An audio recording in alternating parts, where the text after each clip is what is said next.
हो तू न संभाले तो हमें कौन संभाले, हो तू न संभाले तो हमें कौन संभाले। कहाँ से ये बहन?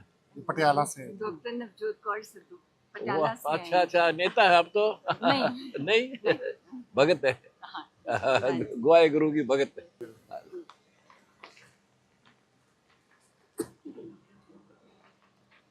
लो।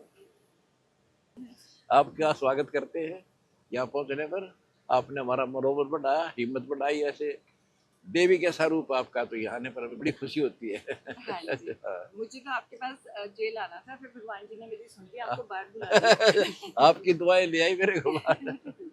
हाँ, मिलना यहाँ मिलना है, वहाँ तो फिर तो दूसरी बात थी। हाँ जी, हाँ जी। बहुत अच्छा। और कैसे आना हुआ? आपका आशीर्वाद लेने आई ना। हाँ जी, ठीक भक्ति है। सबसे ऊपर है, सेवा उसके हाँ, साथ हाँ, बात है, भक्ति। बाकी है ही नहीं। हाँ, नर सेवा नारायण सेवा, और भक्ति तो प्रथम है। हाँ जी, बिल्कुल। हाँ, भक्ति तो बिना क्या। दोनों चीजों के लिए आशीर्वाद लेने आई हूँ, बाकी तो बाई प्रोडक्ट्स हैं। हाँ, बाई प्रोडक्ट। ये तो इसका बाई प्रोडक्ट है भक्ति का। हाँ, ठीक है। अब तो बड़े बड़ा भक्त हो, हाँ जी, हमारे से जुड़ो हाँ जी, और दीक्षा लो। पहले ज्ञान समझो। हाँ जी। पढ़े लिखे हो आप, अच्छे हाँ जी। लिखे हो, पहले पूरा ज्ञान समझो। हाँ जी, हमारा वही पंथ है जो बाबा गुरु नानक देव जी वाला है। हाँ जी। बस समझ में फर्क है लोगों का, हमारा जी, वही है। हाँ, मुझे उन्होंने काफी किताबें हाँ, दी हैं, वो पर पढ़- मैं थोड़ा आहिस्ता, क्योंकि आजकल वो चल रहा है तो इतनी जोर से पढ़ नहीं पा रही। अच्छा, कर लूंगी मैं। अब वैसे वीडियो वगैरह सुन लो अब मैं हमारे, सुनती हूँ। उससे हाँ जी। अथवात मिल जाएगा आपको। पढ़ने के बजाय उससे ज्यादा जो वीडियो हमारी हाँ जी, वो हाँ जी, देखो। वो हाँ, डाउनलोड वो दे दी थी, दे दो मैंने, इनको। शेयर कर हाँ, दिया। ठीक है, बहुत अच्छा। बड़ी खुशी आपको मिलती है, हमारा मनोबल बढ़ता है आप जैसे आते हैं जो। हमारा मनोबल बढ़ता है। ठीक है। मैंने तब उस दिन बोल दिया था मेरे मुंह से, मैंने कहा कोई गुस्सा करे ना करे, मुझे तो संचिव प्रधानमंत्री चाहिए देश के। नहीं, हम तो अब सेवा की फालतू पड़ेंगे मंत्रियां देते हैं। क्योंकि वो नाम झूठे हैं। हाँ ना, हाँ, तो नामों में कुछ नहीं अगर उनसे होना होता ना, राजनीति से तो पहले हो जाता, तो देश का होता है। तो राजनीति अब धर्म नीति से करेंगे। धर्म नीति से। पहले नीति साबित हो संसार की, अब पर सब कुछ ठीक हो जाएगा। बिल्कुल। हमने भी महाराज जी, और जो मैंने फर्स्ट ट्वीट किया ना, तो ये भारतीय राष्ट्रवादी पार्टी थी हिंदुस्तान की, तो मुझे फर्स्ट ट्वीट था, मेरे पास पंजाब, हिमाचल, हरियाणा, चंडीगढ़, ये सब मेरे पास है। पहले पंजाब में इलेक्शन है, तो हमने एक ही लिखा कि कहते तुम क्यों आए हो। मैंने कहा मैं आत्मा जगाने आई हूँ। बस। तुम्हारी आत्मा मर चुकी है। मर चुके हैं, बिल्कुल। क्योंकि अगर तुम लोग अपनी आत्मा नहीं जगाओगे तो तुम सही रास्ते पे जा ही नहीं सकते। अगर आत्मा जगा लोगे तो हर काम अच्छा होगा, आपसे बुरा काम होगा ही नहीं। होगा ही नहीं। हाँ, पहले पिछले इतिहास देख लो, राजा लोग धार्मिक होते थे, जनता की घूम घूम कर दुख पूछा करते थे। बिल्कुल। ईब द्वार पर जाए तो नहीं सुनते जनता की। राजनेता। मैं भी एमएलए थी, मैं साइकिल पे 5 घंटे जाती थी, हाँ, बहुत कमाल है फिर ताकि तो। कोई भी पकड़ के ले जाए। हाँ, कोई बात करो, हाँ ठीक जी। है। ये होते राजनेता, ऐसे होने चाहिए। बिल्कुल। आपका धन्यवाद यहाँ पहुँचने पर। अच्छा, ठीक है। बेटी है, ये शरीर की बेटी है, ये मेरी प्यार की बेटी है। आते भी, आप भी हमारी बेटी हो, आगे आशीर्वाद।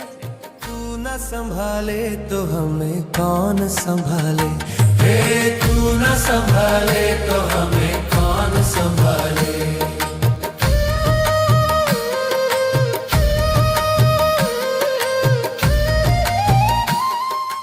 आज हमारे साथ हो रही है एक खास मुलाकात। मौजूद है हमारे साथ पंजाब की नेता नवजीत कौर सिद्धू जी। मिलते हैं इनसे। संत रामपाल जी महाराज जी से मिलकर आई हैं ये।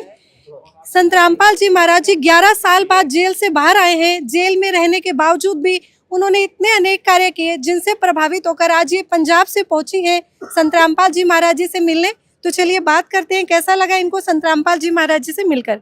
मैम नमस्कार। नमस्कार। सबसे पहले तो आपका बहुत बहुत धन्यवाद, आप आई सतलोक आश्रम धनाना धाम में, तो मिलकर आई हैं संत रामपाल जी महाराज जी से। कैसा अनुभव रहा? देखो, पहले तो आपका धन्यवाद कि जिन लोगों ने मुझे मौका दिया और गुरु जी संत जी ने मुझे समय दिया, क्योंकि मैं बहुत छोटी हूँ, मेरे में इतना वो नहीं है, शक्ति नहीं है कि मैं यहाँ तक पहुँच सकूँ। भगवान रास्ते बनाता है। मेरे पिताजी 2006 में चले गए थे मुझे छोड़ के, तो वो मेरे पहले गुरु थे, क्योंकि 3 साल की उम्र से उन्होंने मुझे पूरा आध्यात्मिक उसमें डाल दिया था और मेरी ज़िंदगी में सच के रास्ते पे चलने की मुझे बहुत प्रेरणा दे दी थी, जो अब जितनी मर्जी लोग कोशिश कर लें वो बदल नहीं सकती है। तो रियल लाइफ में जब तुम अपने पिता जैसे और उससे बहुत ऊंचे पहुंचे हुए संत को मिलते हो, तो तुम्हारे अंदर से एक आवाज़ आती है कि जल्दी से जाओ उनकी शरण में, मिलकर आए आप संत रामपाल जी महाराज जी से, तो क्या कहेंगे, कैसा लगा मिलकर?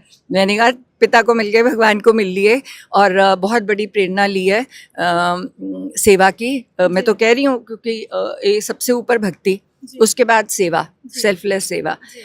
अगर भगवान की मर्जी में सेवा हुई तो थोड़ी देर सेवा कराऊंगी, पर मेरा जिंदगी का मकसद सिर्फ भक्ति है। भक्ति के सिवाय कुछ नहीं है। सेवा मैंने 62 साल की उम्र हो गई है मेरी, बहुत गायनी ने में की, आज तक करती आती हूँ। और जो लोग सेवा करते हैं यहाँ बैठे हुए तो सेवा ही हो रही है, तो उसमें कहीं जाने की ज़रूरत नहीं। जो इंसान मानता है कि उसको सेवा करनी है वो कहीं भी सड़क पे खड़ के सेवा कर देता है, तो बहुत बड़ी प्रेरणा होती है हम जैसे लोगों के लिए। और मैं फिर वही कहूँगी कि पॉलिटिशियंस को अगर हम ख़त्म कर दें हिंदुस्तान की धरती पे और ऐसे लोग राज करें तो ये मतलब बदल सकते हैं सृष्टि को एकदम से। 6 महीने भी नहीं लगेंगे। और मैं सब बच्चों को, सबको यही कहती हूँ कि तुम ये गलत मार्ग जो चुन के इधर उधर भटक रहे हो, संतों की श्रेय में जाओ ताकि तुम्हें समझ आए कि ज़िंदगी जीनी कैसे है। अगर हमने ज़िंदगी जीनी नहीं सीखी तो हम ये हमारा जन्म किस काम का? फिर तो हम 84 लाख योनियों में पड़ जाएंगे। फिर कब हमें ये जीवन मिलेगा? शरीर तो मिलेगा नहीं, शरीर ने भस्म हो जाना है, पर आत्मा को कैसे लेके जा रहे हैं वो तो आगे चलेगी, है ना। तो आगे गलत काम करेंगे तो गलत जुनी में चले जाएंगे, और गलत करेंगे तो और गलत जुनी में चले जाएंगे, अच्छा करेंगे तो यहीं से ऊपर जाएंगे, नीचे नहीं जाएंगे। देखिए 11 साल बाद आए हैं संत रामपाल जी महाराज जी जेल से रहकर, और जेल में भी रहकर उन्होंने अपनी सेवाएं, अपनी मानवता की सेवा करना रोका नहीं। मतलब खुद चाहे कैसे भी रहे लेकिन समाज की मदद करी, भूखों को भोजन पहुंचाया। आज आप मिली हैं संत रामपाल जी महाराज जी से, क्या चीजें आपको उनकी प्रभावित करी? शायद आप दोबारा भी आना चाहें संत रामपाल जी महाराज जी से मिलने। मैं तो उनको ये कह रही थी कि मुझे यहीं रख लो, अगर मेरी सेवा नहीं हुई आप मुझे यहीं पाओगे। मुझे सेवा करनी है, अगर मुझे पॉलिटिकली मौका मिला सेवा करने का, लोगों के दर्द दूर करने का, तो मैं करूंगी, नहीं तो मेरा रास्ता तो यही है। और मैं आपको कहूँ जो मनुष्य होता है ना वो दुख सुख के उसमें फंसा होता है। जो मनुष्य से बहुत ऊपर निकल जाते हैं ना संत, और जो कहाँ कहाँ प्राप्तियां कर लेते हैं, उनको जेल हो, पेड़ के नीचे हो, गर्मी हो, सर्दी हो, बर्फ में बिठा दो, बर्फ के अंदर बिठा दो, कहीं भी बिठा दो, तो उसकी साधना में कोई फर्क नहीं पड़ता। उल्टा, क्योंकि वो लोगों से इतना ज़्यादा नहीं मिलते तो उनकी साधना भी पता नहीं कितने गुनी हो जाती है। पता नहीं कितने ब्रह्मांडों की सैर करके आए हैं। ये एक ब्रह्मांड जो हमें दिख रहा है ये वहाँ के राज्य नहीं है, इसके सिवाय और बहुत ब्रह्मांड है जिनके बारे में ये जानते हैं। तो मैं यही कहती हूँ कि सारे लोग शरण में आएँ, कुछ सीख के जाएं यहाँ से, और जिसमें हम फिर करते हैं कि मैम एक कुछ खास बातचीत हुई महाराज जी के साथ, और काफी देर तक आपके साथ बातचीत करते रहे महाराज जी? देखो यही वही प्रेरणा थी। मैंने भी बोला कि आप चाहते क्या हो, मैंने कहा भक्ति और सेवा, तो उनको अच्छा लगा कि मैंने वही मांगा जो उनके दिल में था देना चाहिए, और आशीर्वाद दिया खूब सारा, और प्रेरणा मिली है अच्छा काम करने के लिए। और बेटी बनाया है, मतलब बेटी ज़बरदस्ती मैंने कहलवा लिया, मैं भी तो बेटी हूँ, तो कहना पड़ा उनको कि बेटी है। तो लगातार आप खुबाणु आश्रम में भी 2-3 बार गई हैं, जी। आज पहली बार धनाना आश्रम में आई हैं। यहाँ के थोड़ा व्यवस्थाओं के बारे में प्रकाश डालिए, क्योंकि बहुत ऐसे लोग हैं जो आज भी उलूल जुलूल बात कर रहे हैं संत रामपाल जी महाराज जी के विषय में। जी। देखो जो लोग पापी हैं ना, अब उनका पाप लिखा हुआ है, हम उसको धो नहीं सकते। कोई क्या बोल रहा है उससे कोई फर्क नहीं पड़ता कि तुम क्या हो। आप जितने ऊपर जाओगे ना, तो ये सृष्टि ऐसी है, यहाँ पे लोग इतने फ्रस्ट्रेटेड हैं, वो आपको नीचे खींचने की कोशिश करेंगे। पर जो सच है ना, सच को कहीं भी प्रमाणित करने की ज़रूरत नहीं है। सच सच है और सच ही भगवान है, और सच ही सच है। मैम आप महिला हैं, एक और बीड़ा उठाया है संत रामपाल जी महाराज जी ने, दहेज मुक्त भारत बनाना। तो क्या बदलाव आएगा समाज से? आप भी समाज सेवा के कार्य करती रहती हैं, तो क्या है आजकल बाहर की जिंदगी, अगर ये दहेज मुक्त विवाह पूरे विश्व में हो जाए तो कैसा समाज तैयार होगा? कई हजारों शादियां करवा चुके हैं। देखो दहेज होना ही नहीं चाहिए। मेरे घर वाले से एक चीज़ नहीं ली मुझसे। मेरी मम्मा ने एक वो बनाया कड़ा, कहते अगर कुछ दिया आपने, कहते आपकी बेटी मेरी इज्जत कैसे करेगी? कहते मैंने आपसे बेटी लिया, मैंने इसके साथ ये नहीं लिख के लिया कि आप इसका सामान दोगे। कहते अगर मैं इसकी सेवा ही नहीं कर सकता और इसको रख ही नहीं सकता, तो आपके उससे दहेज से ही मैंने इसको पालना है, तो उससे अच्छा ही मेरे साथ शादी ना कराए। तो जो लोग इस सोच पे हैं, तो ये बहुत बड़ी प्रेरणा है, क्योंकि वो इंसान लालच में आ जाता है। जो इंसान को लालच में आना नहीं चाहिए, क्योंकि आपको सब कुछ मिल गया, आपकी अर्धांगिनी आपके घर को चलाती है, आप अर्धांगिनी की किस्मत का खाते हो। जो इंसान अपनी बीवी की इज्जत करता है, उसे अपने से ऊपर जाके उसकी सेवा करता है, उसका ख्याल रखता है, उसी घर में शांति होगी, उसी घर में भगवान सब कुछ देगा, क्योंकि वही लक्ष्मी माइयाँ हैं, वही सरस्वती माइयाँ हैं। और मैं तो कहती हूँ बेटियाँ ही बेटियाँ, बेटियाँ ही बेटियाँ हों, क्योंकि आजकल की जो बेटियाँ हैं ना, वो लड़के से बहुत अच्छी है। आपने संत रामपाल जी महाराज जी से भी कहा कि मुझे बेटी कही, और उन्होंने बेटी आपको कह दिया, और आप देश की भी बेटी हैं। लगातार हर उन बेटियों के साथ अत्याचार हो रहे हैं, भ्रूण हत्याएं हो रही हैं, तो क्या लगता है जो आज भी संत रामपाल जी महाराज जी का अगर ऐसे ही कारनामा चलता रहा तो जल्दी ही धरती स्वर्ग के समान बनेगी? आप क्या मानते हैं? बिल्कुल, यही लोग बदलेंगे, इन्हीं लोगों से आगे चलेगा। हमारा लोगों का ये फ़र्ज़ होता है कि जब हम कुर्सियों पे बैठ जाएं, हम ऐसे कोई कानून व्यवस्था बनाएं जिससे सबसे बड़ी पनिशमेंट है जो ऐसे लोगों को मिले। देखो, दोनों तरफ से काम चलता है ये। एक तो होता है कि प्यार से समझाना, एक होता है थोड़ा सा डंडे से समझाना। अब हम बाहर की कंट्री में जाते हैं, एकदम हमें अक्ल आ जाती है, तो वो अक्ल यहाँ क्यों नहीं है? तो इसके लिए बहुत बड़ा सोच रखा है। पहले नहीं बताऊँगी, लोग डर जाएंगे मेरे से, तो पर ये होगा, क्योंकि किसी को गंदी नज़र से देखना वो भी बहुत बड़ा पाप है। किसी लड़की को देख के गलत सोचना वो भी बहुत बड़ा पाप है।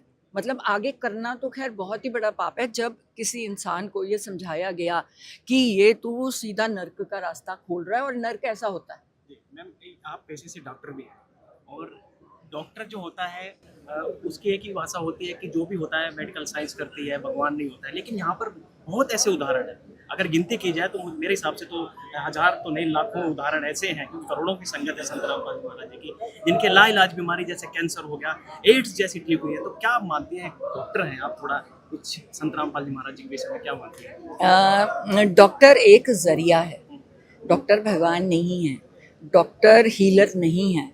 डॉक्टर एक जरिया है जो भगवान की एनर्जी लेता है यहाँ से और आगे देता है।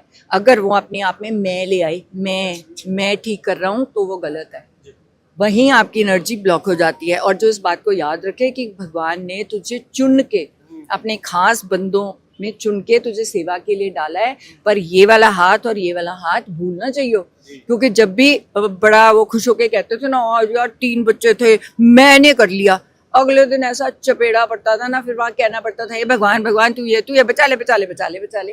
वो भगवान हर बात पे रियलाइज कर देता है, उसी का नाम है, जिसको वो चाहता है वो ही ठीक होता है।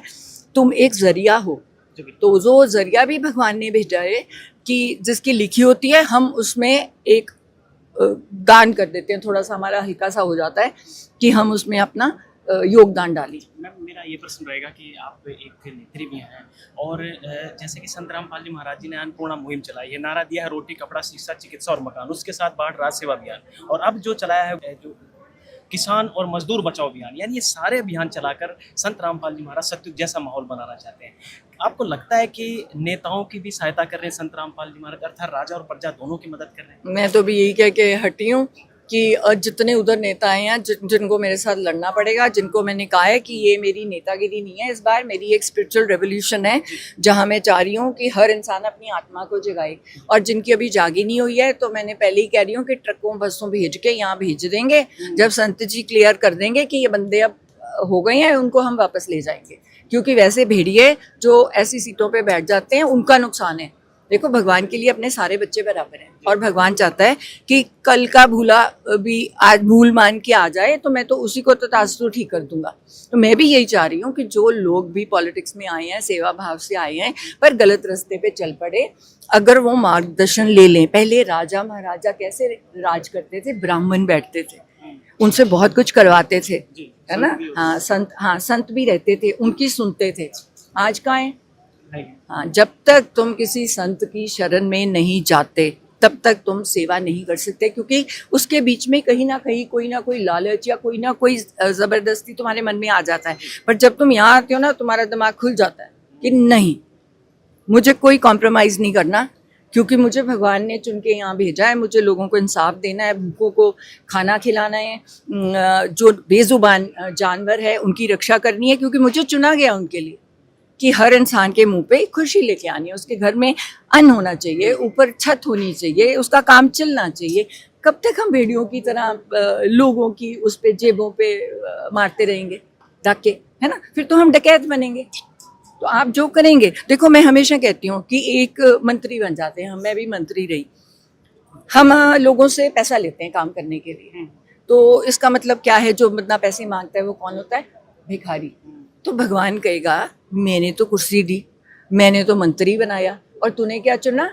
ठुला लेके निकल पे, बस दई पैसे, बस दई पैसे, 5 लाख दे दे तेरा काम हो जाऊगा, 4 लाख दे दे तेरा काम हो जाऊगा, 10 लाख। तो भगवान ने कुछ नहीं करना, उसको अगले जन्म में बैठा देना है किसी पुल पे, वो ढूला लेके, कि तूने चुना ये। जैसे करनी वैसे करनी। हाँ, तूने चुना, मैंने नहीं चुना, मैंने तेरे लिए राजभाग चुना। तूने क्या चुना कि तू वो भिक्षा मांगे, लोगों से भिक्षा भी नहीं मांगे, तो चोरी पैसे मांगे उनका काम करने के लिए। दिल को देखो, दिल के जख्म दूर करने आया था ना, तूने तो उसके दिल पे जख्म कर दिया। देखिए काफी लोग आते हैं संत रामपाल जी महाराज जी से मिलने, कोई किसान मसीहा बता रहा है, कोई संत बता रहा है। आप किस नजरिए से देख रही हैं आज संत रामपाल जी महाराज जी को? कई लोगों का कहना है कि वो भगवान है, कैंसर तक की बीमारी ठीक हो रही है लोगों की। तो आप जब मिली, आपके अंदर अब फिलहाल क्या भावना है, कैसे देख रही हैं? देखो, मैं तो पहले दिन से मेरी एक ही भावना आई है कि भगवान को कई बार सृष्टि पे खुद जन्म लेना पड़ता है। वो बहुत खुश हैं अपने लोगों में, पर कई बार उनको इंसान बन के, इंसान के जामे में आना पड़ता है लोगों को जागरूक करने के लिए। नहीं तो ये कलयुग जैसे चल रहा है, काट काट के हम खा रहे हैं, तो ये ठीक कैसे होगा? मैं आपको क्लीन वर्ड्स में बता चुकी हूँ कि मेरी सोच उनके बारे में क्या है। तो दर्शकों, ये थी पंजाब की नेता नवजीत कौर सिद्धू जी, जिन्होंने आज विचार साझा किए अपने संत रामपाल जी महाराज जी से मिलकर। ये भी संत रामपाल जी महाराज जी को भगवान बताने लगी हैं, क्योंकि उन्होंने ऐसे नेक कार्य किए जो ना तो आज तक कोई संत कर पाया, ना कोई सरकार कर पाई। आप ऐसे ही लगातार हमारे साथ बने रहिए, देखते रहिए ऐसे न्यूज़। धन्यवाद।